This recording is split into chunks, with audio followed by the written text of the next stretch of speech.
আমি তোমার কাছে থাকবো নিবিড় ভাইয়া। আমাকে ঘুম পাড়িয়ে দিবে গো। আমার ঘুম আসছে না। সদ্য বিবাহিত নিজের স্বামীকে জড়িয়ে থাকা মেয়েটির মুখের কথাগুলো শুনে থম মেরে দরজার কপাট ধরে দাঁড়িয়ে থাকে লাবণ্য। ওর হাত পা যেন ঠান্ডা হতে শুরু করে। লাবণ্যর স্বামী নিবিড় ওর দিকে একঝলক তাকিয়ে ব্যস্ত হয়ে পড়ে জড়িয়ে থাকা মেয়েটিকে ছাড়ানোর জন্য। মেঘলা, কি করছিস? ছাড় আমায়। কি হয়েছে তোর? এতটুকু বলেই মেঘলাকে ছাড়িয়ে নিলে বুঝতে পারে মেয়েটার সারা শরীর গরম আগুন। নিবিড়ের বুঝতে দেরি হলো না মেঘলার এমন আচরণের কারণ। ভ্রুযুগল কুঁকড়ে ব্যস্ত হয়ে পড়ে। মেঘলাকে দ্রুত বিছানায় শুইয়ে দিয়ে নিবিড় ঔষধের প্যাকেট হাতে নিয়ে সেখান থেকে একটা মেঘলাকে জোর করে খাইয়ে দেয়। আমার ঔষধের প্রয়োজন নাই। তুমি আমার মাথায় হাত বুলিয়ে দিলে আমার জ্বর ভালো হয়ে যাবে। উফফ! মেঘলা বকবক বন্ধ করে চুপ করে ঘুমাতো। এত জ্বর বাঁধিয়েছিস কি করে? তুমি জানো না নিবিড় ভাইয়া, ছোট থেকে তো এই জ্বরটাই আমার সঙ্গী। যখন যখন আমি একা হয়ে যাই তখন তো এই জ্বরটাই আমাকে সঙ্গ দেয়। তুমি জড়িয়ে ধরলে জ্বর চলে যায়। ফুপিয়ে কেঁদে উঠে মেঘলা। নিবিড় ধমকে উঠে মেয়েটাকে বুকে নিয়ে শুয়ে পড়ে মাথার চুলে বিলি কাটতে থাকে। ওদিকে যে দরজার কাছে দাঁড়িয়ে কেউ একজন অশ্রু বিসর্জন দিচ্ছে তা যেন নিবিড়ের ভাবনার বাইরে। হুশ আসে ওর ফুপু রুমানিয়া বেগমের ডাকে। আজকের দিনেও তুই এখানে আসলি? আমি তো ছিলাম, মাথায় হাত বুলিয়ে দিতাম। জ্বর হয়েছে, আমিও তো তোকে সামলাতে পারতাম। তা না করে এক ছুটে নিবিড়ের কাছে চলে আসলি। নিবিড়ের থেকে মেঘলার মা একটান দিয়ে মেয়েকে তুলে বসিয়ে দেয়। তোর কি এখনো কাণ্ডজ্ঞান হবে না বলতো? আজ ওদের বিশেষ একটা দিন। তোর অসুস্থতার জন্য তুই ওদের অসুবিধায় ফেলিস না মা। চল তোকে রুমে নিয়ে যাই। না, আমি যাব না, কোথাও যাব না। ও নিবিড় ভাইয়া, আম্মুকে এখান থেকে চলে যেতে বলো না গো। আমি যাব না তোমায় ছেড়ে। নিবিড়কে শক্ত করে জড়িয়ে ধরে মেঘলা। রুমানিয়া বেগম অনেক জোরাজুরি করতে থাকে মেঘলাকে নিয়ে যাওয়ার জন্য। ফুপ্পিমা, থামো তো, মেয়েটার জ্বর, আর এই অবস্থায় তুমি ওকে কেন জোরাজুরি করছো বলো তো? নিবিড়, তুমি আর কোনো কথা বলো না। ও যা বলবে তাই কি করতে হবে? তোমার বিয়ে হয়েছে আজ, তোমার স্ত্রীকে তুমি সময় দেবে। আজ তোমাদের জন্য বিশেষ একটা দিন। সেখানে ওর পাগলামিগুলো তুমি কেন প্রশ্রয় দিবে বলো তো? মেঘলা, অনেক হয়েছে, এবার তুমি চুপচাপ এখান থেকে যাবে। আম্মু, আমি যাব না। নিবিড় ভাইয়ার কাছে না থাকলে আমার যে জ্বর ভালো হবে না আম্মু। রুমানিয়া বেগম মেঘলাকে বকুনি দিয়ে নিয়ে যেতে গেলে নিবিড় থামিয়ে দেয়। সেদিন কি হয়েছিল তুমি কি ভুলে গেছো ফুপ্পিমা? মনে আছে সেদিনও কিন্তু ওর গায়ে এমনই ধুম জ্বর ছিল। অফিসে ইম্পোর্টেন্ট একটা মিটিং ছিল। তুমি আর ফুপা বলেছিলে তোমরা মেঘলাকে সামলে নেবে। আমার যাওয়ার প্রয়োজন নেই, কিন্তু শেষ রাতে আমাকেই ছুটতে হয়েছিল তো। জ্বর বেড়ে গিয়ে হসপিটালাইজ করবার উপক্রম হয়েছিল। মনে পড়ে? কিন্তু আজকের মতো একটা দিনে ওর এখানে থাকা ঠিক নয় বলেই তো। ওহ কাম অন ফুপ্পিমা, কি তখন থেকে আজ আজ করে চলেছ বলো তো? বিশেষ দিন কি চলে গেলে আর আসে না? বিয়ে করেছি বলে কি পরিবারের লোকজনদেরকে সময় দিব না? পরিবারের প্রতি দায়িত্ব কর্তব্য পালন করতে পারবো না বিয়ে করেছি বলে? নিবিড়ের ক্রুদ্ধ গম্ভীর গলার কথাগুলো শুনে রুমানিয়া বেগম আর কিছু বলার সাহস পেলেন না। নিবিড় পুনরায় মেঘলাকে শুইয়ে দিয়ে একটা চাদর টেনে দেয় ওর ওপর। লাবণ্য, তুমি কিছু মনে করো না মা। আসলে আমার মেয়েটা ছোট থেকেই নিবিড়ের ওপর নির্ভরশীল। অসুস্থ হলেই ওর নিবিড় ভাইয়াকে পেলেই ও সুস্থ হয়ে যায়। অনেকটা অক্সিজেনের মতো মনে করে ওর ভাইয়াকে। রুমানিয়া বেগমের কথায় চমকে উঠে চোখ থেকে গড়িয়ে আসা পানিটা আলতো হাতে মুছে নেয়। রুমানিয়া বেগম হাসিমুখে লাবণ্যর মাথায় হাত রেখে বলে, আমি জানি মা, আজকের রাতটা একটা মেয়ের জন্য কতখানি, কত স্বপ্ন দেখে মেয়েরা এই রাতটা নিয়ে। আমি জানি আমার মেয়ের জন্য তোমার অনেক অসুবিধা হচ্ছে। না না, ঠিক আছে ফুপ্পিমা, আমি কিছু মনে করিনি। জ্বর হয়েছে বলেই তো মেঘলা এখানে এসেছে ওর ভাইয়ার কাছে। আপনি চিন্তা করবেন না ফুপ্পিমা, আমার কোনো অসুবিধা হচ্ছে না, ও থাক এখানে। লাবণ্যর কথায় রুমানিয়া বেগম আশ্বস্ত হয়ে রুম থেকে চলে যান। লাবণ্য রুমের দরজা বন্ধ করে ওখানেই দাঁড়িয়ে থাকে। নিবিড় পরম যত্নে আধশোয়া হয়ে মেঘলার চুলে বিলি কেটে দিচ্ছে। লাবণ্য বেশ কয়েকক্ষণ নিবিড়ের দিকে তাকিয়ে থাকে। লাবণ্য আশা করেছিল নিবিড় হয়তো ওকে পাশে এসে বসতে বলবে, কিন্তু তার কোনো লক্ষণ না পেয়ে লাবণ্য বিছানার কাছে এগিয়ে আসে। জোরতা কাটিয়ে লাবণ্য কি বলবে বুঝতে না পেরে মুখ ফসকে বলে উঠে, জ্বরটা কি কমেছে একটু? ব্যাস। লাবণ্যর এতটুকু কথাতেই যেন নিবিড়ের কান মাথা গরম হয়ে যায়। লাবণ্য যে ওর সদ্য বিয়ে করা স্ত্রী তাও ভুলে যায়। দাঁতে দাঁত চেপে ঝাঁঝিয়ে উঠে। সঙ্গে সঙ্গে ঔষধ খেলেই জ্বর কমে যায়। ম্যাজিক নাকি ইডিয়েট! নিবিড়ের এমন ব্যবহারে কষ্ট ও লজ্জায় মাথা নিচু করে নেয়। নিবিড় মেঘলার মুখের দিকে তাকিয়ে লাইট অফ করে দেয়। লাবণ্য কি করবে বুঝে উঠতে পারে না। কিছু জিজ্ঞাসা করলে আবার যদি নিবিড় রেগে যায়, সেই ভয়ে লাবণ্য ওখান থেকে সরে ব্যালকনিতে চলে আসে। আজকের রাতটা যে ওর জীবনে এমনভাবে কাটবে তা হয়তো ও স্বপ্নেও ভাবেনি। আজ পারিবারিকভাবেই নিবিড় আর লাবণ্যর বিয়েটা হয়। আর সব মেয়েদের মতোই অনেক স্বপ্ন ও আশা নিয়ে ফুলে সাজানো বিছানায় বসেছিল। স্বামী নামক মানুষটাকে চেনা, জানা, তাকে বোঝা, তার পছন্দ অপছন্দ জানা। দুরু দুরু বুকে বিছানায় বসে অপেক্ষা করেছিল লাবণ্য। দরজায় খট করে আওয়াজ পেতেই মনের মধ্যে একটা ভালো লাগা কাজ করে। নিবিড়কে কাছে এগিয়ে আসতে দেখে ও বিছানা থেকে নেমে দাঁড়ায়। সালাম জানালে নিবিড়ও তার প্রত্যুত্তর করে মুচকি হাসে। লাবণ্যকে বিছানায় বসিয়ে ওর আঙুলে আংটি পরিয়ে দেয়। মৃদু হেসে নিবিড় প্রশ্ন করে, পছন্দ হয়েছে? জি।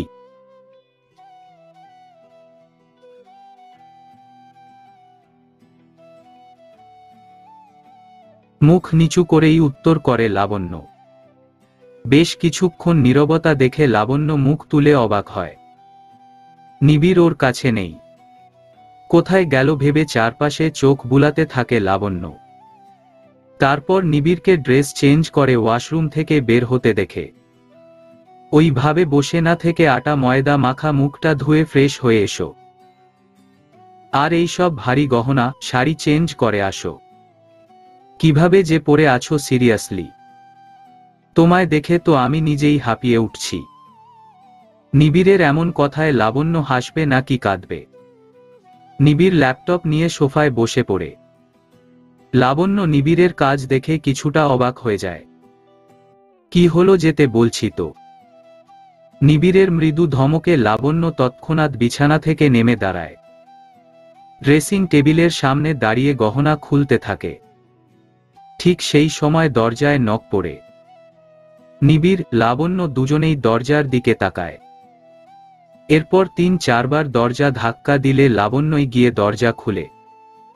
আর তারপর লাবণ্যর ভিতর থেকে একটা দীর্ঘশ্বাস বেরিয়ে আসে। বিয়ের এই রাতটা নিয়ে ওর যে অনেক স্বপ্ন ছিল। ভেবেছিল আজ রাতে ও স্বামীর কাঁধে মাথা রেখে চাঁদ দেখবে, জ্যোৎস্না বিলাস করবে। কিন্তু তা আর হলো কই। তার জায়গায় বারান্দায় রাত কাটাতে হচ্ছে। আচ্ছা, নিবিড় চাইলেই তো লাবণ্যকে ওর পাশে বসতে বলতে পারত। লাবণ্যর প্রশ্নে তো হাসি মুখেও বলতে পারত, এক্ষুনি কি জ্বর কমে গো, তুমি কপালে হাত ছুঁয়ে দেখো। প্রথম রাতেই এত চড়া মেজাজে কথা বলাটা যে লাবণ্যর মন খারাপের কারণ। আচ্ছা, মানুষটাই কি এমন? ভীষণ বদরাগী, রুক্ষ স্বভাবের। লাবণ্যর মনের অজান্তেই চোখের কার্নিশ বেয়ে ১-২ ফোঁটা নোনা পানি গড়িয়ে আসে। চোখে ঠান্ডা তরল জাতীয় কিছু জিনিস পোড়ায় কেঁপে উঠে লাবণ্য।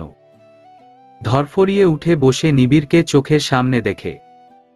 নিবিড় মুচকি হেসে লাবণ্যর পাশে বসে। সুপ্রভাত লাবণ্যময়ী। জি সুপ্র। লাবণ্য বলতে গিয়েও থেমে যায়, কারণ নিবিড় ওর পাশে থেকে উঠে গেল। তারপর হাতে 2 কাপ কফি নিয়ে এসে ধরিয়ে দেয়। লাবণ্য বেশ অবাক হয়। সরি, আই নো, কাল তোমার সাথে অনেকটা রুডলি বিহেভ করেছি। আমার একদম উচিত হয়নি। অ্যাকচুয়ালি আমার এমনিতেই অনেক কাজের প্রেশার ছিল। কাল আমি বাধ্য হয়েই ল্যাপটপ নিয়ে বসেছিলাম, কিন্তু মেঘলার জ্বর, এর জন্য আমি কাজটা করতে পারলাম না। মেয়েটা আমাকে ছাড়া কিছু বোঝে না, তারপরে অসুস্থ থাকলে তো কোনো কথাই নেই।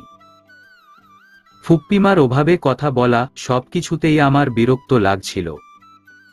তাই জন্য তোমাদের ওপর একটু চিৎকার করে ফেলেছিলাম, সরি।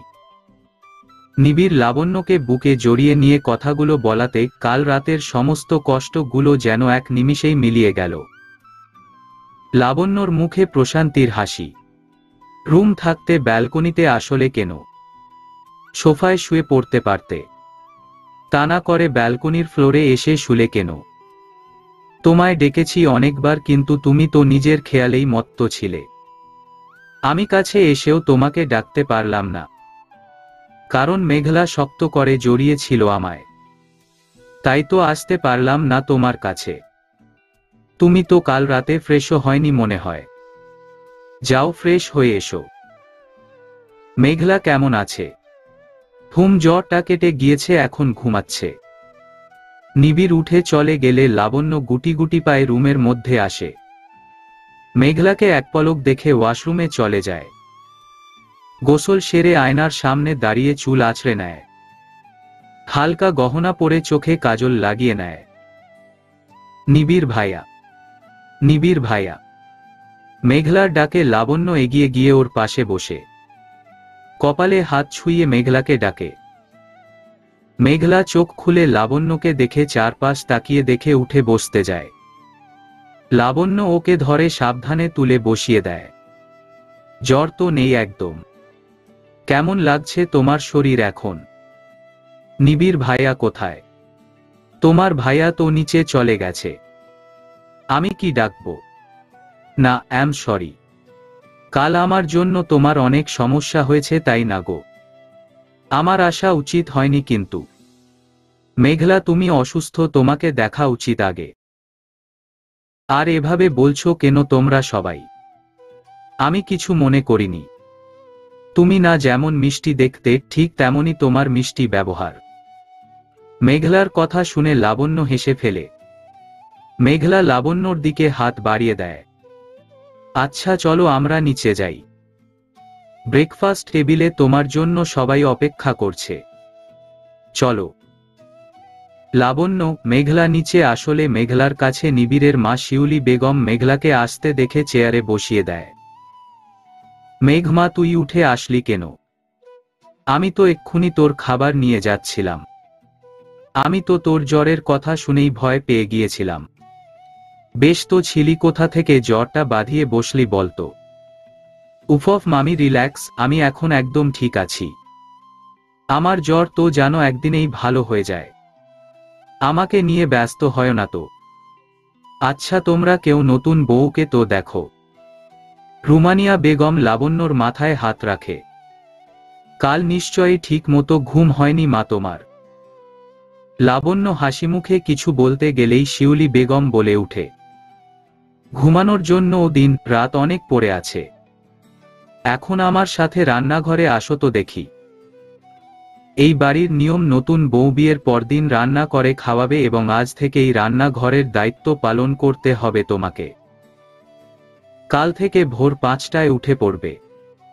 কে কি খাবে আমি সব আজ বলে দিচ্ছি। চলো তো এখন। আচ্ছা, এই নিয়মগুলো কিছুদিন পর পালন করলেও তো হতো। কেন নিয়ম চেঞ্জ হবে? আমাকেও তো বিয়ের পরদিন থেকেই রান্নাঘরের দায়িত্ব চাপিয়ে দেওয়া হয়েছিল। কই সেদিন তো কিছু বলনি। তাহলে আজ কেন? শাশুড়ি মা মারা যাওয়ার পর এই বাড়ির দায়িত্ব আমার হাতে দিয়ে গেছেন। এই বাড়ির কর্ত্রী আমি, তাই আমি যা বলবো তাই হবে। আতিক সাহেব স্ত্রীর কড়া গলায় বলা কথাগুলো শুনে চুপ করে যায়। শিউলি বেগম আরও একবার বুঝিয়ে দেন এই মেয়ে তার পছন্দ না।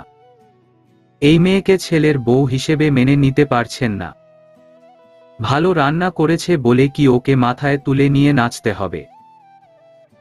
21 বছরের ধিঙ্গি মেয়ে, একটা বাচ্চা মেয়ে তো আর নয় যে রান্না করে অসাধ্য সাধন করে ফেলেছে। এসব ন্যাকামো তোমরা করতে পারো? বউ হয়ে এসেছে যখন সব কাজ ওকেই করতে হবে।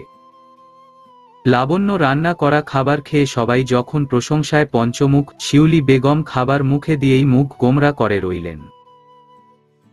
আতিক সাহেব, রুমানিয়া বেগম লাবণ্যকে ভালো রান্না করার জন্য অনেক প্রশংসা করছিল। শিউলি বেগম রাগে ফেটে পড়ছিলেন। এই মেয়েকে তিনি সহ্য করতে পারছেন না। ভাবি, মেয়েটাকে এভাবে কষ্ট দিয়ে কথা বলো না। কষ্ট দিয়ে কথা আমি কি বললাম? আমার তো কোনো কথাই বলা যাবে না দেখছি। আচ্ছা, আমার অন্যায় হয়েছে, আমি আর কিছু বলবো না। লাবণ্য আটকানোর চেষ্টা করলেও শিউলি বেগম রাগ দেখিয়ে উঠে চলে যান। ভাইয়া ভাবির হঠাৎ করতে রাগের কারণটা বুঝতে পারলে? কাল সবেমাত্র মেয়েটা এই বাড়িতে এসেছে, আজ মেয়েটার বউভাত। অন্তত আজকের দিনটাতে মেয়েটার সাথে এমন আচরণ না করতে পারত। আমি আর কি বলবো বলতো? যাই হোক, সন্ধ্যার অনুষ্ঠানের জন্য সবকিছু দেখ ঠিকঠাক হচ্ছে কিনা। লাবণ্য বেশ অনেকক্ষণ হলো ফুপিয়ে কেঁদে চলেছে। ডান হাতে 5 আঙ্গুলের দাগ বসে অনেকটাই লাল হয়ে গেছে। হাতটা ধরে নিয়ে মাঝে মাঝে ব্যথায় কুঁকড়ে উঠছে। বিয়ের দ্বিতীয় দিনেই ও বুঝে যায় সংসার জীবন ওর কাছে সহজ সরল হবে না। প্রতি পদে পদে ওকে পরীক্ষা দিতে হবে। আজ সন্ধ্যার অনুষ্ঠানে লাবণ্য নিজের মা, বাবা, চাচা, চাচি, বোন, ভাইয়া ও ভাবিকে পেয়ে ভীষণ খুশি হয়। লাবণ্যর শাশুড়ি মাও বেশ হাসি খুশি। লাবণ্যর পরিবারের সাথে বেশ হেসে কথা বলছিলেন। যা দেখে আজ সকালে করা ব্যবহারে যে কষ্টটা লাবণ্য পেয়েছিল তা যেন নিমেষেই হারিয়ে গেল। বুঝতে পারল শাশুড়ি নামক মানুষটা গম্ভীর প্রকৃতির হলেও বেশ ভালো। লাবণ্যর মুখেও হাসি ফুটে ওঠে। বাবা মা চলে যাওয়ার সময় লাবণ্য জড়িয়ে খুব কাঁদল। সবাই সান্ত্বনা দিয়ে চলে গেল। লাবণ্য ওদের সাথে যাবে বলেছিল, কিন্তু নিবিড়ের সম্মতি না পেয়ে আর কিছু বলে না। লাবণ্যর মতে সবকিছু ভালোভাবে মিটে গেলেও ওর জন্য যে কি আছে তা ওর ভাবনার বাইরে। বিছানায় বসে নিবিড়ের জন্য অপেক্ষা করছিল। সশব্দে দরজা বন্ধ হওয়ার আওয়াজ পেতেই সেদিকে তাকিয়ে দেখে নিবিড় বেশ রেগে ওর দিকে এগিয়ে আসছে। লাবণ্য কিছু বুঝে বলে উঠার আগেই নিবিড় ওর হাতটা পিছনে মুড়িয়ে ধরে। ঘটনার আকস্মিকতায় লাবণ্য চিৎকার করে উঠে, যার কারণে নিবিড় গায়ের সমস্ত শক্তি দিয়ে লাবণ্যর হাতটা আরো জোরে চেপে ধরে। লাবণ্য কেঁদে ফেলে শব্দ করে, কি করছেন? আমার ব্যথা করছে তো। 2 দিন হলো বিয়ে করে আসতে না আসতেই ট্রিপিক্যাল বউদের মতো কুটকাচালি শুরু করে দিয়েছিস। এখন থেকেই শ্বশুরবাড়ির নিন্দা করা শুরু করে দিয়েছিস। নিবিড়ের রাগ মেশানো গম্ভীর কণ্ঠের কথা শুনে মাথা ঘুরতে লাগে। ঘটনার কিছুই তো বুঝতে পারছে না ও। কুটকাচালি কি? আর ও কি করেছে? শাশুড়ি খুব খারাপ তাই না রে? ভেবেছিলি পায়ের ওপর পা তুলে বসে খাবি, কিন্তু তা আর হলো না বল। আজ 2টো রান্না করেছিস বলে এত কষ্ট হয়েছে যে তোর বাপের বাড়িতেও সেটা জানাচ্ছিস। নিবিড়ের হুঙ্কারে কেঁপে উঠে লাবণ্য। এতক্ষণে বোধগম্য হয় ব্যাপারটা। সবাই যখন গল্প কথায় মশগুল তখন লাবণ্যর ভাবি রুকসার এসে ওর সাথে আলাদাভাবে কথা বলে। লাবণ্যকে জানতে চায় ওর কোনো সমস্যা হচ্ছে কিনা, বাড়ির মানুষগুলো কেমন। লাবণ্য হাসিমুখে ওর ভাবি রুকসারকে জানায় এখানের সবাই খুব ভালো। ও অনেক উৎফুল্ল হয়ে জানায় যে ও আজ সবাইকে রান্না করে খাইয়েছে। সবাই ওর হাতের রান্না করা খাবার খেয়ে ভালো বলেছে। রুকসারা হাসিমুখে লাবণ্যর গালে হাত রেখে প্রত্যুত্তর করে বলে, তাহলে তো বেশ ভালোই রে, আমার ননদিনী তো দেখছি পাকা গিন্নি হয়ে উঠছে। কিন্তু লাবণ্য বিয়ের পরদিন রান্না করতে দিল। হাজার হোক তুই তো নতুন বউ। লাবণ্য হাসি মুখে বলে, আসলে ভাবি শাশুড়ি মা রান্না করতে পাঠিয়েছিলেন। উনি আমাকে রান্নাঘরের দায়িত্ব দিয়েছেন। রুকসারা লাবণ্যর কপালে চুমু দিয়ে হাসছে। এটা খুব ভালো ব্যাপার তো। সবার মন জয় করে চলিস, আমি জানি তুই পারবি। ব্যাস, লাবণ্যর আর রুকসারার এতটুকুই কথা হয়। কিন্তু ওই যে যাকে না সহ্য করতে পারা যায় তার একটা কথার শব্দ শুনলেই গা জ্বলে যায়। লাবণ্য যখন কথাগুলো বলছিল তার পাশ দিয়েই শিউলি বেগম যাচ্ছিলেন, কিন্তু ওরা তা খেয়াল করেনি। নিশ্চয়ই উনিই ছেলেকে বলেছেন, তাই তো নিবিড়ের এমন আচরণ। নিবিড়ের কাছ থেকে নিজের হাতটা ছাড়িয়ে নেওয়ার চেষ্টা করছে, কিন্তু নিবিড় এতটাই শক্তভাবে ধরে আছে যে লাবণ্য হাতটা নাড়াতেই পারছে না। উল্টে যন্ত্রণা ক্রমশ বেড়েই চলেছে। আমার হাতটা ছাড়ুন, যন্ত্রণা হচ্ছে আমার, প্লিজ। আপনি ভুল বুঝছেন আমাকে, আমার কথাটা একটু শুনুন। আমি কিছু শুনতে চাইছি না, যা আমার কানে এসেছে তুই যা করেছিস, খবরদার তুই আর এক কাজ করবি না, তাহলে কিন্তু তোর অবস্থা খুব খারাপ হয়ে যাবে। লাবণ্যকে এক প্রকার শাসিয়ে ওর হাতটা ছেড়ে দেয় নিবিড়। লাবণ্য নিজের হাতটা ধরে বিছানায় শুয়ে কাঁদতে থাকে। আপনি বিশ্বাস করুন, আমি এমন কোনো কাজ করিনি। আমি এই বাড়ির নিন্দা করিনি। আপনার মা সম্পর্কে আমার শাশুড়ি মা হলেও উনি আমার নিজের মায়ের মতো। আমি উনার সম্পর্কে কাউকে খারাপ কোনো কথা বলিনি। আমি তো শুধু ভাবিকে বলেছিলাম আজ আমি আপনাদের সবাইকে রান্না করে খাইয়েছি, ছোট বড় আর কোনো কথাই বলিনি। নিবিড় ধমকে উঠে, এই শুনো, তোমাদের মেয়েলি ব্যাপারে আমার কোনো ইন্টারেস্ট নাই। আমি শুধু এটুকু বলবো, আমার মাকে যেন দ্বিতীয়বার অপমান আর না করো, তাহলে কিন্তু তোমার অবস্থা অনেক খারাপ হয়ে যাবে। লাবণ্য আর কিছু বলে না। ও আবারও বুঝে যায় এই বাড়িতে থাকতে হলে ওকে অনেক বাধা বিপত্তির মুখে পড়তে হবে। বর্তমানে লাবণ্য বিছানায় জোরসড় হয়ে শুয়ে একনাগারে ফুপিয়ে চলেছে, যা ওই সোফায় ল্যাপটপ নিয়ে বসে থাকা নিবিড়ের বিরক্তির কারণ হচ্ছে। নিবিড় ল্যাপটপ থেকে মুখ তুলে এক দৃষ্টিতে লাবণ্যর দিকে তাকিয়ে আছে রাগে অগ্নিশর্মা হয়ে। লাবণ্যকে কিছু বলতে যাওয়ার আগেই ওদের দরজায় ঠোঁট করে তিনটে টোকা পড়ে। নিবিড় ভাইয়া, আসবো, তোমার কফি নিয়ে এসেছি। দরজার ওপাশ থেকে মেঘলার কথা শুনে নিবিড় একবার লাবণ্যর দিকে তাকায়। লাবণ্য চোখের পানি মুছে শাড়ির আঁচলটা পিঠে ভালো করে জড়িয়ে উঠে বসে। নিবিড় ভেবেছিল লাবণ্য হয়তো দরজা খুলবে, কিন্তু লাবণ্যর কোনো নড়াচড়া না দেখে নিবিড় নিজেই উঠে গিয়ে দরজা খুলে দেয়। তুমি সত্যিই কাজ করছো এখনো পর্যন্ত? মামি বলল তোমার রুমে কফি দিয়ে যেতে। আমি তো মামিকে স্পষ্ট জানিয়ে দিলাম তুমি ঘুমিয়ে গেছো, কিন্তু এসে দেখলাম সত্যি। নিবিড় মুচকি হেসে কফিটা হাতে নিয়ে সোফায় বসে পড়ে। মেঘলাও তার পিছু পিছু এসে পাশে বসে। নিজের হাত ঘড়িটা দেখে মেঘলা বলে, 1টা বাজতে চলল, আর তুমি এখনো কাজ করে চলেছ? কিন্তু পাগলি, আর 3 দিন পর অফিসে যে 3টা বড় বড় মিটিং আছে, 1 কোটি টাকার, বুঝলি? তার আগে এই প্রজেক্টটা কমপ্লিট করতে হবে, তা না হলে পুরো লস। নিবিড় ভাইয়া, তুমি কাজটা তো আমাকেও বুঝিয়ে দিতে পারো, তাহলে তোমাকে রাত জাগতে হবে না, আমি করে দিব। সময় হোক, তোকেই তো আমি দায়িত্ব দিব সবকিছুর। এবার চলো ঘুমাতে যাও, আর এগুলো সকালে করে নিবে, 3 দিন অনেক দেরি। মেঘলা কি মনে করে পিছনে তাকিয়ে দাঁতে জিভ কেটে ফেলে, কপালে হাত দিয়ে উঠে দাঁড়ায়। লাবণ্যর কাছে এগিয়ে আসে। তুমিও এখনো জেগে আছো? ওহ গড। আচ্ছা তুমি কি বলতো, তোমার বর সারা রাত ধরে কাজ করছে, তুমি কিছু বলতে পারছো না? মেঘলার এমন কথা শুনে লাবণ্য একটু ঘাবড়ে যায়। লাবণ্য নিজের ঠোঁটজোড়া ভিজিয়ে ধরা গলায় বলে উঠে,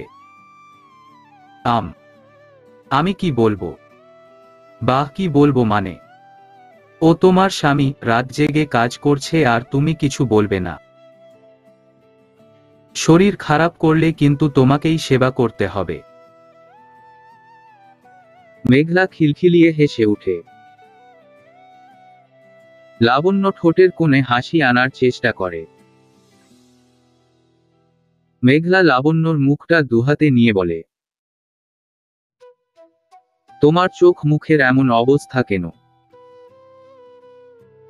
তুমি কান্না করছিলে? মেঘলার কথা শুনে অজান্তেই চোখের কোণ বেয়ে পানি গড়িয়ে আসে লাবণ্যর। ঠোঁটে ঠোঁট চেপে কান্নাটা আটকানোর চেষ্টা করে। ছোট থেকেই ওর এই একটাই খারাপ অভ্যাস, ওর অধিক কষ্টের সময় কেউ যদি ওকে কান্নার কথা বলে তাহলে ও হাজার চেষ্টা করেও নিজের কান্না থামাতে পারে না। এখানেও তাই হলো। মেঘলার হাত ধরে ফুপিয়ে কেঁদে উঠে। এ মা, কি হয়েছে? তুমি কাঁদছো কেন? মেঘলা লাবণ্যকে থামানোর চেষ্টা করছে। লাবণ্য মেঘলাকে জড়িয়ে কাঁদছে। একসময় লাবণ্যর চোখ চলে যায় নিবিড়ের দিকে। নিবিড়ের রাগী চেহারা দেখে অনেক কষ্টে লাবণ্য নিজের কান্না আটকায়। মেঘলা লাবণ্যর চোখের পানি মোছাতে থাকে। ও বুঝেছি, নিশ্চয়ই তোমার বাড়ির লোকের কথা মনে পড়ছে, তোমার মা বাবার কথা মনে পড়ছে। তুমি কেঁদো না প্লিজ, আমরা সবাই তো আছি তোমার পাশে। মেঘলা লাবণ্যকে ছেড়ে নিবিড়ের কাছে এগিয়ে আসে। নিবিড়ে কাছ থেকে ল্যাপটপটা কেড়ে নিয়ে বন্ধ করে দেয়। নিবিড়ের হাত ধরে লাবণ্যর পাশে বসিয়ে দেয়। তোমার বউ কাঁদছে নিবিড় ভাইয়া, তুমি এক্ষুনি জড়িয়ে ধরো, কান্না থামাও। কাজ পরে করলেও হবে। নিজের বউকে ভালো রাখার চেষ্টা করো। নিজের বউকে ভালো রাখার দায়িত্ব নাও নিবিড় ভাইয়া। আচ্ছা ঠিক আছে, তুই যা চাইছিস তাই হবে। কোথায় হলো? বসেই তো আছো, জড়িয়ে ধরো। নিবিড় মৃদু হেসে লাবণ্যকে জড়িয়ে ধরে। মেঘলাকে হাসতে দেখে ছেড়ে দিয়ে দাঁড়িয়ে পড়ে। তুই খুশি তো? ভীষণ। এবার তোমরা নিজেদের মতো সময় কাটাও। আর হ্যাঁ, রাত জাগবে না কিন্তু, ঘুমিয়ে যাও। দুজনকেই শুভরাত্রি। মেঘলা বেরিয়ে গেলে নিবিড় দরজাটা সশব্দে বন্ধ করে দেয়।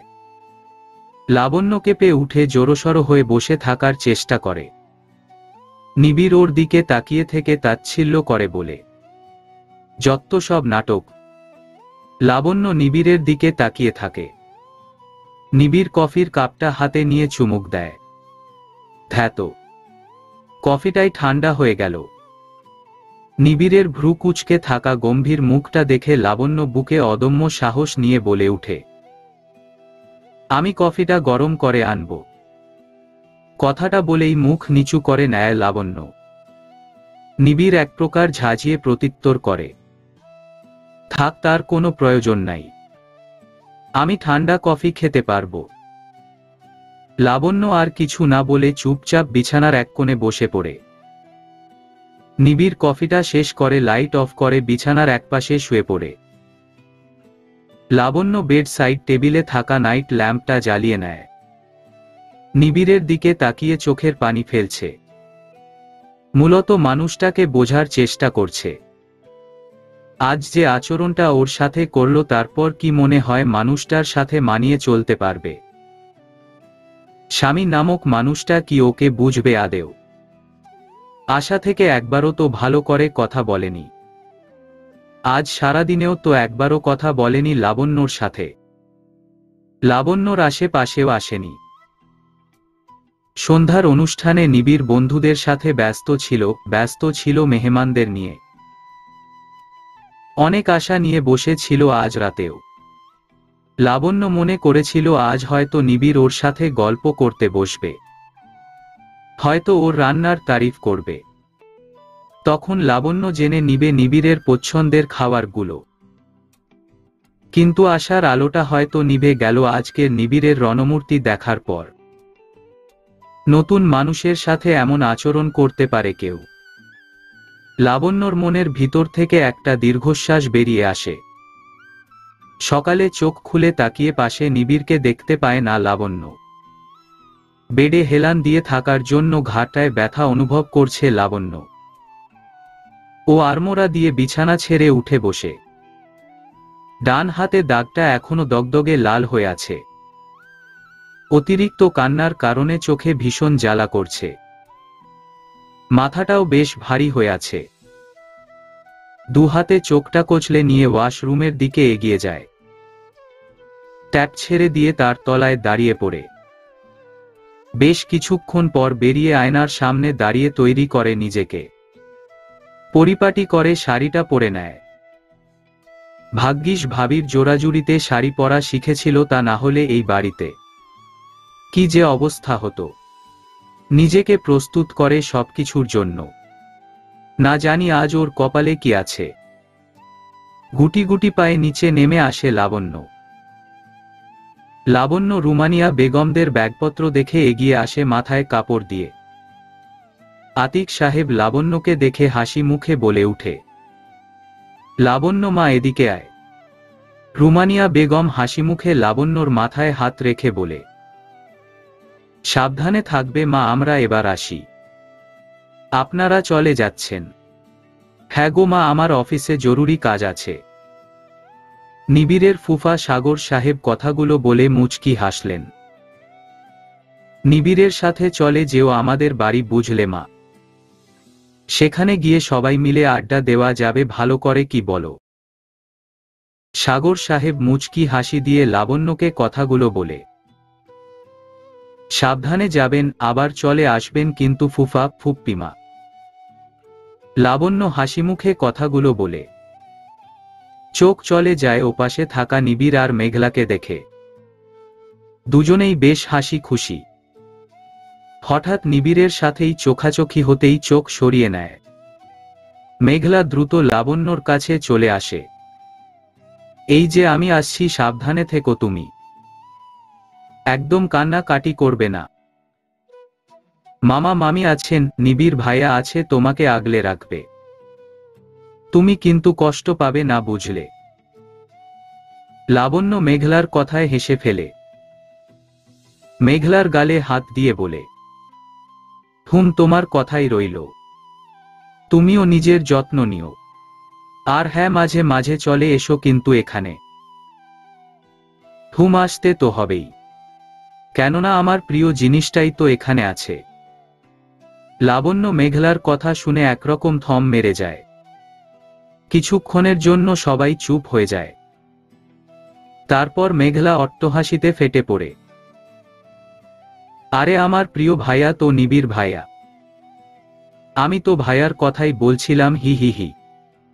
ভাইয়াকে ভালো রেখো, ভাইয়ার খেয়াল রেখো। সবাই হেসে উঠে। লাবণ্য মুচকি হাসি দিয়ে মাথা নাড়ায়। তবুও মেঘলার কথাগুলো শুনে লাবণ্যর বুকের ভিতরটা যেন বিনা কারণে মুচড়ে উঠে। রান্নাঘরের জানলার গ্রিল ধরে বাইরে তাকিয়ে আছে লাবণ্য। চোখের অবাধ্য অশ্রুকণাগুলো বয়েই চলেছে অনবরত। স্বামী নামক মানুষটার সাথে যে এখনো কোনো বনিবনাই হলো না তো। ভালো করে কথাও তো বলছে না মানুষটা। তাহলে কি অচেনাই রয়ে যাবে স্বামী নামক মানুষটা? সবার সাথেই হাসি খুশি, অথচ তার বেলাতেই একরাশ বিরক্তি। বলি, বাইরে তাকিয়ে লোকজন দেখলেই কি আমাদের খাওয়ার ব্যবস্থা হয়ে যাবে?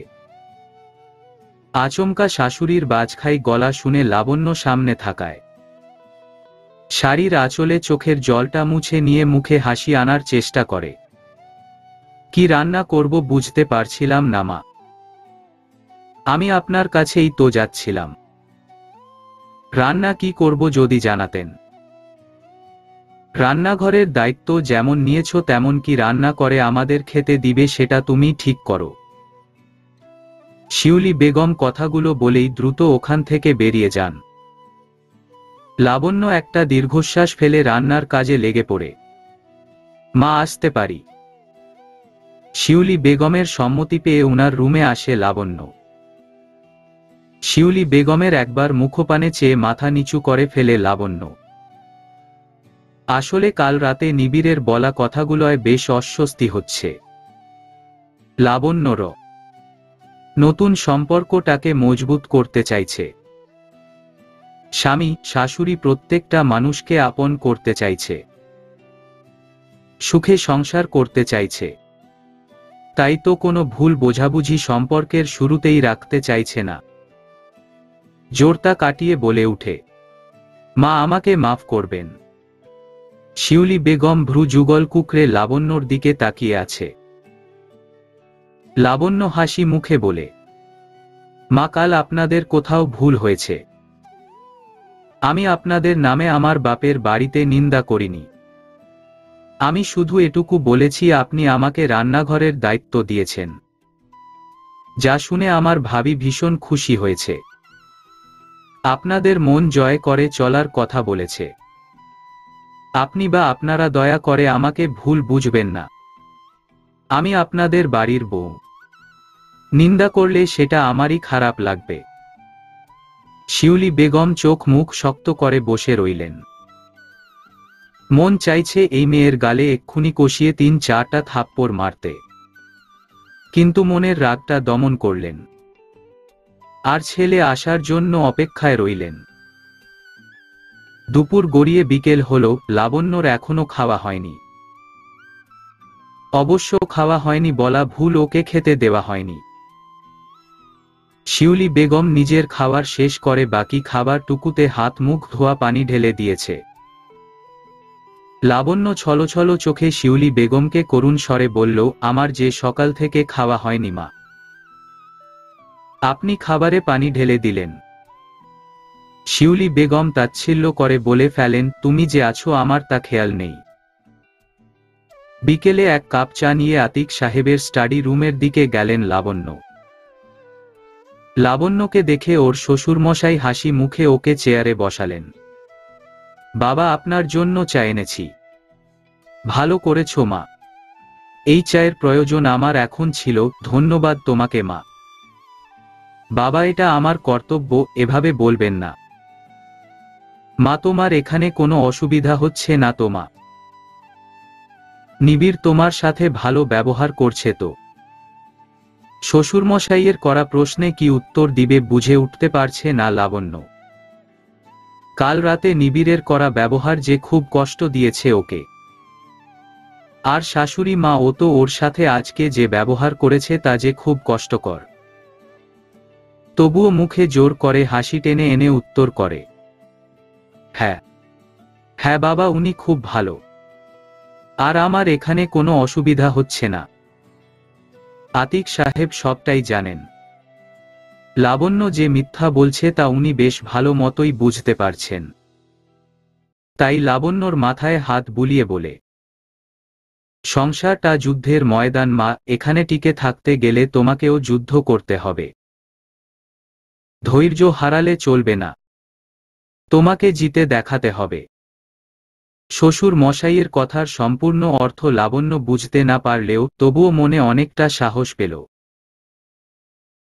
শিউলি বেগম কিছুতেই শান্তি পাচ্ছেন না যতক্ষণ না ছেলে আসছে। নিবিড়কে দেখেই মনটা উনার উৎফুল্ল হয়ে যায়। নিবিড়কে রুমে আসতে দেখে শোয়া থেকে উঠে বসে লাবণ্য। নিবিড়কে পানি দেওয়ার জন্য পা বাড়িয়ে নিচে নামতে গেলে নিবিড় ওর সামনে সশব্দে দরজাটা বন্ধ করে দেয়। লাবণ্য কেঁপে উঠে, আপনার জন্য পানি আনতে যাচ্ছি। দরজাটা খুলে দিন প্লিজ। নিবিড় নিজের রাগটা আর কন্ট্রোল করতে পারল না। গায়ের সর্বশক্তি দিয়ে লাবণ্যর গালে থাপ্পড় মারে। লাবণ্য টাল সামলাতে না পেরে হুড়মুড়িয়ে মেঝেতে মুখ থুবড়ে পড়ে। ঠোঁটের কোণ বেয়ে তরল কিচ গড়িয়ে আসায় ওখানে হাত ছুঁয়ে দেয় লাবণ্য। নিবিড় চুলের মুঠি ধরে লাবণ্যর গাল দুটো চেপে ধরে। লাবণ্য ব্যথায় কুঁকড়ে যায়। আমি তোকে স্পষ্ট জানিয়ে দিয়েছিলাম আমি যেন দ্বিতীয়বার আর আমার মাকে অপমান করতে না দেখি।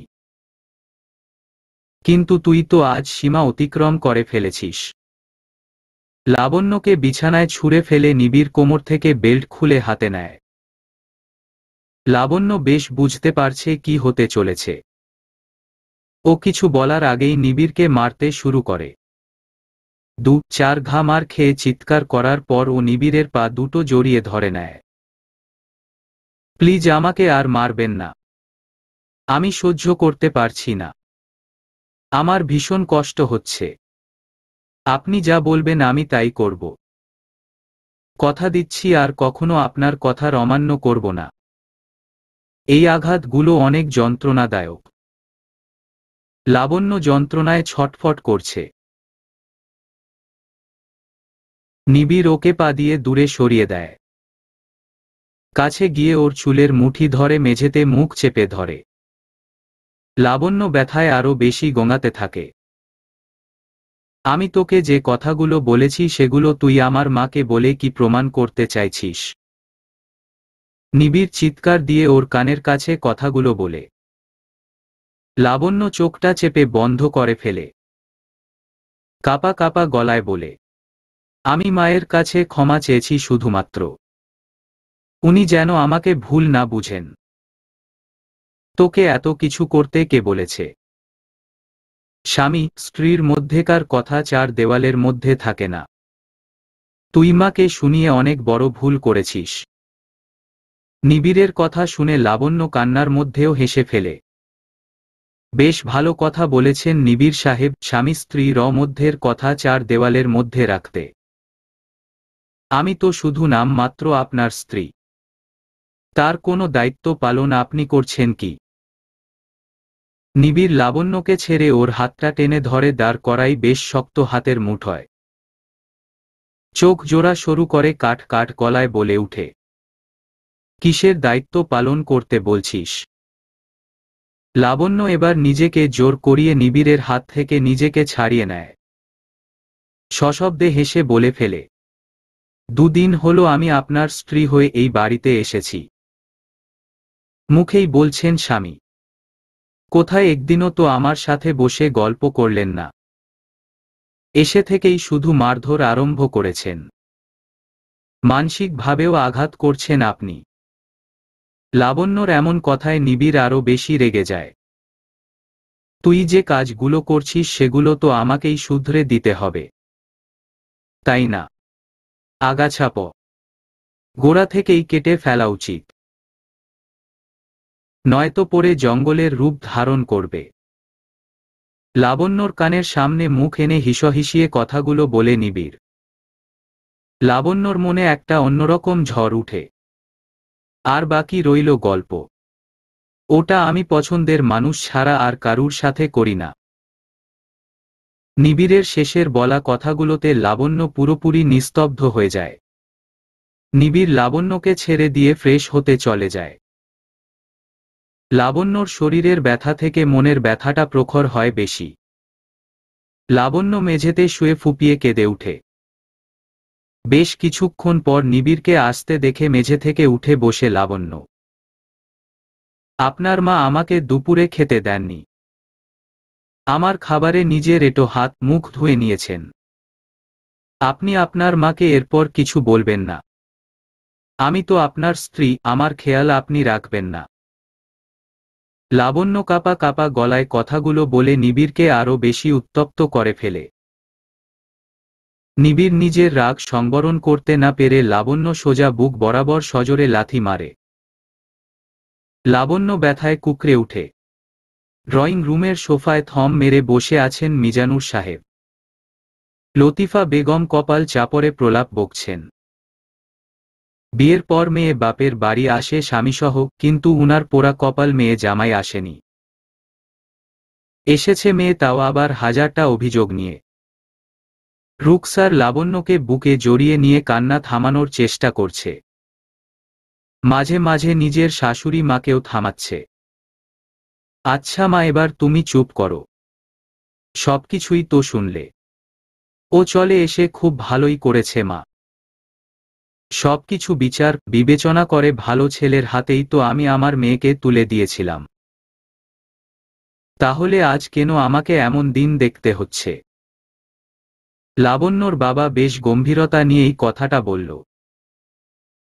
মেয়ের জন্য কষ্ট হচ্ছে ঠিকই, কিন্তু চোখে পানি আনতে চাইছেন না, পুরুষ মানুষ তো। লতিফা বেগম এগিয়ে এসে স্বামীর কাঁধে হাত রেখে কান্না জড়ানো কণ্ঠে বলেন, শোনো, তুমি উনাদের ডেকে পাঠাও, কথা বলে সবকিছু মিটিয়ে নাও। বিয়ের দুদিন যেতে না যেতেই মেয়ের সংসারটা ভাঙ্গে যাবে। তার চায় বরং যাক ভেঙ্গে, আমি আর ওই সংসারে ফিরে যেতে চাই না। লাবণ্যর কথা শুনে লতিফা বেগম ধমকে উঠেন মেয়েকে। রুকসারা ইশারায় থামিয়ে দেন। মিজানুর সাহেব হাতজোড়া মুষ্টিবদ্ধ করে ফেলেন। মা, আপনার ছেলে আসুক, তাকেও সবটা জানানো হোক, তারপর না হয় ডিসিশন নেওয়া যাবে। বাবা, বাবা, আপনি কি বলেন? রুকসারের কথায় ঘাড় নেড়ে উঠে যান মিজানুর সাহেব। লতিফা বেগম ওখানেই দাঁড়িয়ে থাকেন। মা, রান্নাঘরে চলুন, নাস্তা বানাতে হবে তো। আপনার ছেলে জগিং থেকে এসেই তো টাইমে খাবার না পেলে চিৎকার শুরু করবে। আর মা, লাবণ্যকেও তো খেতে দিতে হবে। কাল থেকেই তো না খেয়ে আছে মেয়েটা। লাবণ্য যা তো ফ্রেশ হয়ে আয়। লাবণ্যকে নিজের রুমে পাঠিয়ে দিয়ে রুকসার রান্নাঘরে চলে যায়। নিজের রুমের দেওয়াল, পড়া টেবিল, বিছানায় হাত রেখে ডুকরে কাঁদতে থাকে। আয়নার সামনে গিয়ে নিজেকে পর্যবেক্ষণ করতে থাকে। আগের জীবনটাই অনেক রঙিন ছিল। আচ্ছা, বিয়ের পর মেয়েদের জীবনটা বুঝি এমনই বেরঙিন হয়ে যায়? নাকি শুধু ওর কপালেই এমনটা লেখা ছিল? শিউলি বেগমের মুখে তৃপ্তির হাসি। আসলেই সে পেরেছে। কিন্তু এই সামান্য কথাতেই যে ওই মেয়েটাকে এই বাড়ি ছাড়া করতে পারবে, সেটা যে ওনার কল্পনার বাইরে ছিল। জানলে হয়তো ভালোমন্দ রান্না করে মেয়েটাকে খাইয়ে দিত। আহারে বেচারি 2 দিনের অতিথি হয়ে এসেছিল। এত হাসি কিন্তু ভালো না বেগম। হাসির পরেই খারাপ আসে, সেটা মাথায় রেখো। ওহহ, কি যে বলো না তুমি, খারাপ তো এতদিন ছিল। এখন থেকে শুধুই ভালো হবে, বুঝেছ? বলেছিলাম না ওই মেয়েকে আমি একদিনও সংসার করতে দিব না। দেখলে তো মেয়েটার বিদায় হয়ে গেল কি করে। আমার ছেলেই বিয়ে করে এনেছিল, আবার সেই ছেলেই বাইরে বের করে দিল।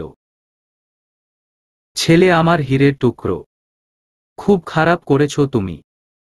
এর জন্য পস্তাতে হবে কিন্তু তোমাকে। আর তোমার ছেলেও কিন্তু কাজটা ঠিক করেনি। ছাড়ো তো, আমি ওইসবের ধার ধারি না। আর তোমার ছেলে একদম যোগ্য কাজ করেছে। আর ওই মেয়েটাকে না মারধর করলে ও কি এখান থেকে যেত নাকি? যা হয়েছে করেছে, বেশ করেছে। এইবার দেখবে আমি আমার মনের মতো বউ নিয়ে আসবো আমার ছেলের জন্য। মা হয়েও যে এত নিকৃষ্ট সংকীর্ণ মনের হতে পারো, তা আমি কল্পনাও করতে পারিনি। আমার ছেলের সুখটাই আমার কাছে সব। আমার ছেলের ভালো থাকার জন্য আমি সবকিছু করতে পারি। তাতে অপরজনের কি এসে গেল, আমার তাতে কিছু আসে যায় না। তোমার ছেলের সুখ মানে কি বলতে চাইছো? লাবণ্যকে বিয়ে করে তোমার ছেলে সুখী নয়? তোমার ছেলেকে কি আমি জোর জবরদস্তি করে বিয়েতে বসিয়েছিলাম? না, জবরদস্তি করবে কেন? আমার ছেলে তো তোমার কথা রাখার জন্যই বিয়েটা করেছিল হয়তো। আর তাছাড়া আমি তো মা। আমি ছেলের মুখ দেখলে মনের কথা পড়ে ফেলতে পারি। আমিও বাবা, ছেলের মন সম্পর্কে কিছুটা ধারণা আমার আছে। আর তোমার ছেলে এখন বাচ্চা নেই যে সে নিজের ইচ্ছার বিরুদ্ধে গিয়ে শুধুমাত্র বাবার কথা রাখার জন্য বিয়ে করবে। তোমার ছেলে বিশাল বড় বিজনেসটা কিন্তু একাই সামলাচ্ছে। সেখানে আমি শুধুমাত্র ওর একজন মেন্টর হিসাবে পাশে আছি। তাই সবকিছুই আমার সাথে শেয়ার করে। আমি এত কিছু শুনতে চাইছি না। ওই মেয়েকে যখন এই বাড়ি থেকে তাড়াতে পেরেছি তখন আমিই জয়ী হয়েছি। এবার আমি ছেলের হাতে আমার পছন্দের মেয়ে তুলে দিব। মিজানুর সাহেব আর এক মুহূর্ত দাঁড়ালেন না। নিজের রুম থেকে বের হয়ে গেলেন। অপরাধীর মতো মুখ নিচু করে ড্রয়িং রুমের সোফায় বসে আছে লাবণ্য। কোথায় ভেবেছিল ওর মা বাবা ওকে জড়িয়ে ধরবে, কিন্তু জড়িয়ে ধরা তো দূর, সান্ত্বনাও দিচ্ছে না। ও এখানে চলে এসে যে কত বড় ভুল করেছে তা ওর মা বাবার চেহারায় স্পষ্ট। লাবণ্য পুনরায় ওর ভাইয়া সাগর ও চাচা রফিক সাহেবের কাছে বিয়ের রাত থেকে কাল রাতের ঘটনা সবটা বলল। কিভাবে ওর শাশুড়ি ওকে দুপুরে খেতে দেয়নি, স্বামীর লাথি মারা, সবকিছু। আমি আর ওখানে ফিরে যাব না। যে স্বামী নতুন অবস্থায় বিয়ের পরের দিন গায়ে হাত তোলে তার সাথে সংসার করা যায় না। তো কি করবি তাহলে? বাবার নরম কণ্ঠে সহজ সরল জবাব দেয় লাবণ্য। আমি অমন মানুষের সাথে সংসার করব না বাবা। আমি ডিভোর্স দেব, তোমরা উকিল দেখো। লতিফা বেগম আর নিজকে ধরে রাখতে পারলেন না। কাছে এসে কষিয়ে এক থাপ্পড় মারলেন মেয়ের গালে। লাবণ্য গালে হাত দিয়ে মুখ নিচু করে নেয়। রুকসার কিছু বলতে গেলেও সাগরের চোখ রাঙিয়ে ওর দিকে তাকানো দেখে ও থেমে যায়। লতিফা চিল্লিয়ে কান্না করে বলে, ডিভোর্স দিয়ে কি বাপ দাদার ঘাড়ে বসে খাবি? সমাজ কি বলবে? তোর জন্য কি মুখ দেখাতে পারবো? বিয়ের 2 দিন পর মেয়ে সংসার ছেড়ে চলে এসেছে। লোক শুনলে কি বলবে? এক কাজ কর, বিষ দেখে নি। তারপর তুই ডিভোর্স দিবি, সংসার করবি না সেটা তোর ব্যাপার। রফিক সাহেব লতিফা বেগমকে থামাতে যায়। ভাবি কি বলো এসব? ও কি সত্যিই করে ফেলছে নাকি? আমরা তো বড়রা আছি নাকি? কি কারণে আমাদের জামাই এমন করেছে তা জানতে হবে তো নাকি? আর ডিভোর্স বললেই কি হয়ে যায়? 2 দিনও তো সংসার করেনি। লাবণ্য ডুকরে কাঁদতে থাকে। মেয়ে জন্ম কত যে কষ্টের তা ও নিজে মেয়ে না হলে জানতেই পারত না। ছেলে তো খারাপ নয়। আতিক সাহেবের সাথেও তো পরিচয়টা আজকের নয়, সেই স্কুল লাইফের থেকে। মানুষটাও তো ভীষণ ভালো। বিজনেসের মাধ্যমে নিবিড়ের সাথে সাগরের বন্ধুত্বটা হয়। আমরা কি দুজনেই মানুষ চিনতে ভুল করব? তুই বল। তোর ভাইয়া আমি দুজনেই কি তোকে ভুল মানুষের হাতে তুলে দিয়েছি? মিজানুর সাহেব ধীর গলায় মেয়েকে কথাগুলো বললেন। লাবণ্য বাবার মুখের দিকে তাকিয়ে বুঝতে পারছে বাবার আসল কথার মানে। ও চলে যাক এই বাড়ি থেকে। বিয়ের পর মেয়েরা সত্যিই কি পর হয়ে যায়? লাবণ্যর চোখে নোনা পানি স্রোতের মতো নেমে চলেছে। এর মাঝে সাগর এক প্রকার ঝাঁঝিয়ে উঠে। ও আর কি বলবে বাবা? ও তো কোনো জায়গাতেই মানিয়ে নিতে পারে না।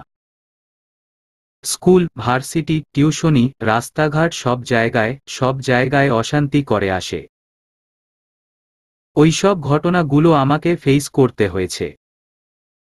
স্কুলে, ভার্সিটিতে কেউ চিটিং করছে ও তো সত্যবাদী বলে দিল। পরে ঝগড়া হচ্ছে, আমাকে কথা শুনতে হয়েছে।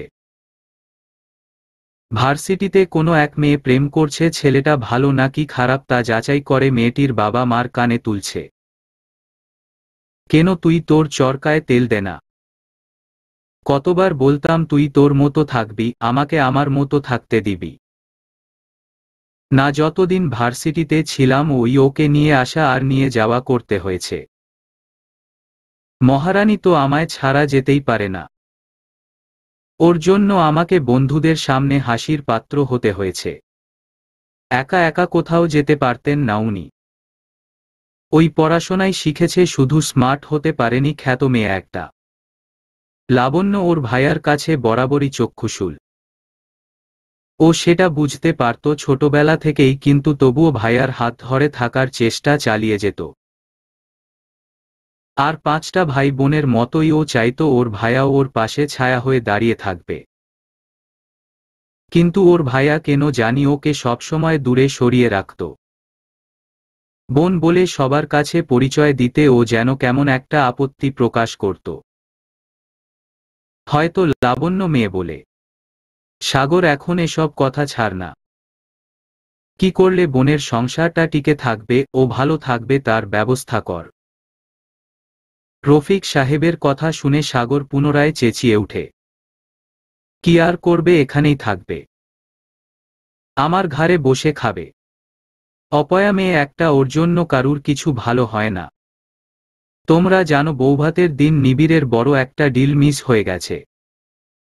কোটি টাকা লস তোমাদের এই মেয়ের জন্য। বিয়ে করে ঢুকতেই একটা অঘটন ঘটালো। ও কারুর জন্যই ভালো নয়। ওর মুখ দেখে আমি আমার বন্ধুদের সাথে লং ড্রাইভে বেরোলে কোথাও না কোথাও চোট পেয়ে ফিরে আসতাম। অলক্ষী মেয়েছেলে একটা। লাবণ্য সশব্দে কেঁদে ফেলে। ও এতটাই খারাপ ওর ভাইয়ার কাছে। প্রত্যেকটা বোন তার ভাইয়ার কলিজার টুকরা হয়। সবাই তাদের বোনকে নিয়ে কত আদর করে, ভালোবাসে। সেখানে লাবণ্য অবহেলা ছাড়া আর কিছুই পাচ্ছে না। ভাইয়ার শেষ বলা দুটো কথাতে লাবণ্যর হাত পা কাঁপতে শুরু করে। আসলেই লাবণ্য তার ভাইয়ার কাছে এতটাই খারাপ। অপয়া, অলক্ষী। বাবাকে নিজের রুমে বসে থাকতে দেখে নিবিড় হাসিমুখে এগিয়ে আসে। আব্বু, জগিংয়ে যাওনি আজ? আতিক সাহেব কিছু বলছে না, পলকহীন ভাবে ছেলের দিকে তাকিয়ে আছেন। নিবিড় বাবার পাশে বসে। কি হয়েছে আব্বু, কিছু বলবে? তোমায় এমন টেনসড দেখাচ্ছে কেন? আতিক সাহেব ঘুরে ছেলের মুখোমুখি বসেন। একটা সত্যি কথার উত্তর দিবি? কি বলো আব্বু? লাবণ্য রূপে, গুণে, যোগ্যতায় আমার মতে তোর উপযুক্ত। কিন্তু তুই কি লাবণ্যকে তোর উপযুক্ত মনে করিস না? লাবণ্যর সাথে আমি করব সংসার, ও আমার কোনো বিজনেস ক্লায়েন্ট নয় যে ওকে যোগ্য হতে হবে সবকিছুর। সংসারের পক্ষে ওই মেয়ে ঠিক আছে, চলে যাবে। তুমি কি নিজের ইচ্ছার বিরুদ্ধে গিয়ে বিয়ে করেছ, নাকি শুধুমাত্র আমার কথায়? শোনো আব্বু, আমি কারুর কথায় কিছু করি না। নিজে যে ডিসিশনটা নিই সেটাই আমি করি। আর তুমিও খুব ভালো করে জানো লাবণ্যকে বিয়েটা আমি নিজের ইচ্ছায় করেছি। 1 মিনিট আব্বু, লাবণ্যকে নিয়ে এত কথা কেন বলছো তুমি? লাবণ্য কোথায়? নিবিড় কেন রুমে ছিল না ও? তাহলে হয়তো নিচে আছে, নাস্তা বানাচ্ছে। আচ্ছা ওয়েট, আমি লাবণ্যকে 2 কাপ রং চা পাঠিয়ে দিতে বলছি। আজ তুমি আর আমি অনেক দিন পর রং চা খাবো। তার আর প্রয়োজন নেই। লাবণ্য চলে গেছে তার বাপের বাড়ি। নিবিড় কিছুক্ষণের মতো চুপ হয়ে যায়। কপালে হাত দিয়ে মাথা নিচু করে নেয়। কি এমন করলে যে মেয়েটা সকাল হতে না হতেই বাড়ি ছেড়ে চলে গেল? নিবিড় কাল রাতের ঘটনাটা আর একবার মনে করে নেয়। কাল রাতে লাবণ্যর বুকে লাথি মারার পর ও লাবণ্যকে কিছু না বলে গাড়ি নিয়ে বেরিয়ে যায়। বাবার সামনে মুখ তুলে মিনমিনে গলায় বলে ফেলে, বাবা, আমি নিজের রাগটা কন্ট্রোল করতে পারিনি। রাগের মাথায় ভুলবশত ওর বুকে আঘাত করে বসি। এমনিতেই একটা প্রজেক্ট নিয়ে মাথা গরম ছিল। তারপরে বিদেশ থেকে আসা বড় ডিলটা ক্যান্সেল হয়ে যায়। সব মিলিয়ে প্রচণ্ড স্ট্রেসের মধ্যে ছিলাম। তারপরে বাড়িতে ঢুকতে না ঢুকতেই মায়ের ট্রিপিক্যাল শাশুড়িদের মতো বউকে নিয়ে হাজার অভিযোগ। ওহ গড, মাথা খারাপ হয়ে গিয়েছিল আমার। ভুল করে ফেলেছি আমি, সমস্ত রাগটা আমি ওর ওপর দিয়ে প্রকাশ করেছি। আমি কি করব বাবা?